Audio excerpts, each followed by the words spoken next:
wale wanaosimama huru kama wawaniaji huru ama independent candidates wanaweza kujitokeza tu baada ya kipindi cha uteuzi wa chama. Unapata kwamba chama hiki kikisha fanya uteuzi ndipo utapata wale ambao wanajitokeza labda kurukia chama kingine ama kwenda kama wale wawaniaji huru. Mfano ambao ulionekana hata pale Kasipul ambapo yule ambaye alikuwa anaitwa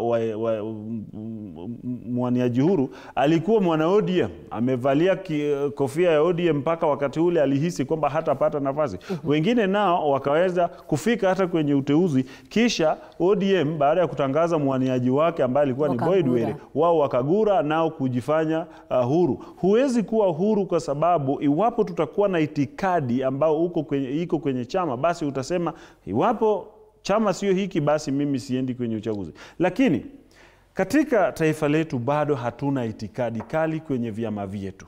Vyama havina msimamo. Ndio sababu utapata kwamba tuende pale Malawa, utapata yule Seth Fanyako ambaye alikuwa mwaniaji wa chama cha DAP Kenya, alikuwa kwenye uchaguzi huo mwaka uliopita akiwa kwenye chama cha UDA.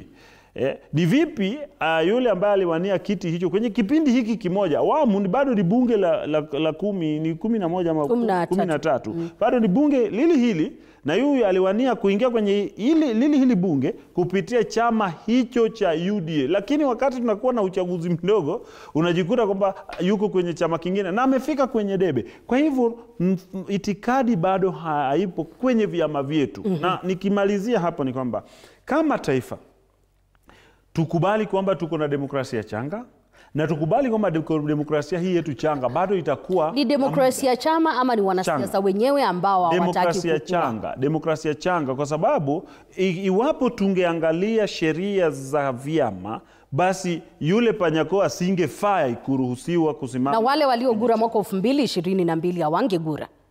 Unajua iwapo tungekuwa na sheria kali ambayo inafuatilia itikadi kali ya kisiasa ya chama, basi hata wale ambao waliungana na mrengo wa Kenya Kwanza baada ya uchaguzi basi wasingepata nafasi hiyo, kwa sababu hawakuwa na sera zile ambazo zinaafikiana na itikadi za mrengo huo wakati ule ambapo walikuwa wanaenda uchaguzi. Mambo ya kushirikiana baada ya uchaguzi ni mojawapo ya jambo ambalo linatajwa kuwa kuzipa ama the greatest threat kwa lugha ya Kizungu katika vyama vya kisiasa. Manake anasema itikadi, endapo tuna itikadi tuseme Republican na Democratic partners venye unaonanga wakifanya kule Marekani, iwe